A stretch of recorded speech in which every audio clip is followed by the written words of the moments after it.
Chapter 6. Closing the Year. 1. So now comes to Mejis fin de año, known in toward the center of Midworld as closing the year. It comes as it has 1,000 times before, or 10,000, or 100,000. No one can tell for sure. The world has moved on, and time has grown strange.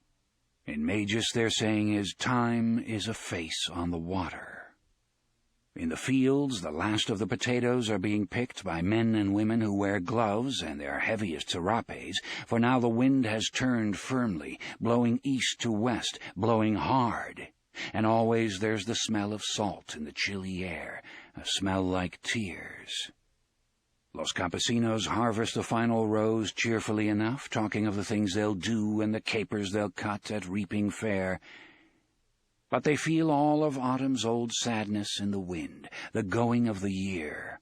It runs away from them like water in a stream, and although none speak of it, all know it very well.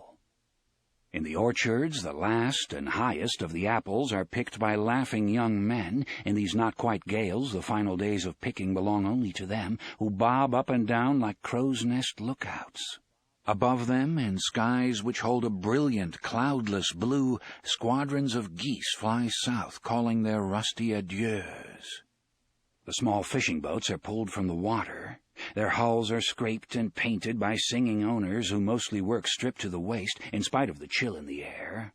They sing the old songs as they work. I am a man of the bright blue sea, all I see, all I see. I am a man of the barren knee, all I see is mine, oh. I am a man of the bright blue bay, all I say, until my nets are full I stay, all I say is fine, oh. And sometimes a little cask of graff is tossed from dock to dock. On the bay itself, only the large boats now remain, pacing about the big circles which mark their drop nets as a working dog may pace around a flock of sheep.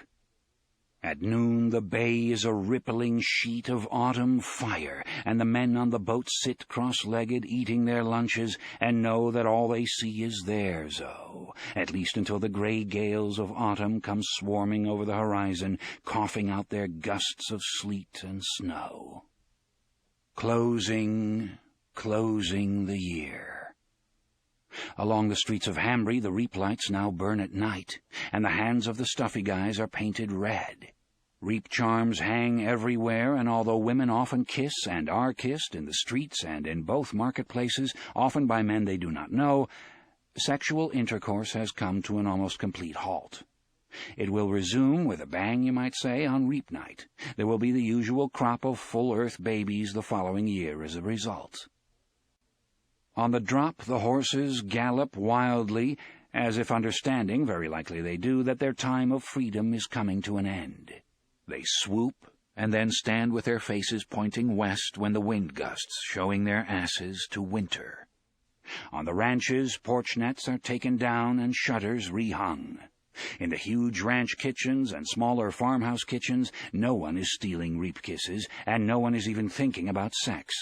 This is the time of putting up and laying by, and the kitchens fume with steam and pulse with heat from before dawn until long after dark. There is the smell of apples and beets and beans and sharp-root and curing strips of meat. Women work ceaselessly all day and then sleepwalk to bed, where they lie like corpses until the next dark morning calls them back to their kitchens. Leaves are burned in town yards, and as the week goes on and old Demon's face shows ever more clearly, red-handed stuffy guys are thrown on the pyres more and more frequently.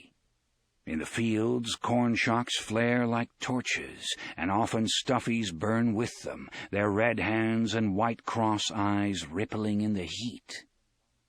Men stand around these fires, not speaking, their faces solemn. No one will say what terrible old ways and unspeakable old gods are being propitiated by the burning of the stuffy guys, but they all know well enough. From time to time, one of these men will whisper 2 words under his breath. Charyu tree. They are closing the year.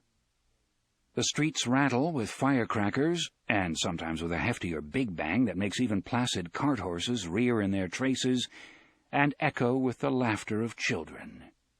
On the porch of the Mercantile and across the street at the Traveller's Rest, kisses, sometimes humidly open and with much sweet lashing of tongues, are exchanged. But Coral Thorin's whores, cotton gillies, is what the airy-fairy ones like Gert Moggins like to call themselves, are bored. They will have little custom this week. This is not year's end, when the winter logs will burn and Mejis will be barn dances from one end to the other. And yet it is.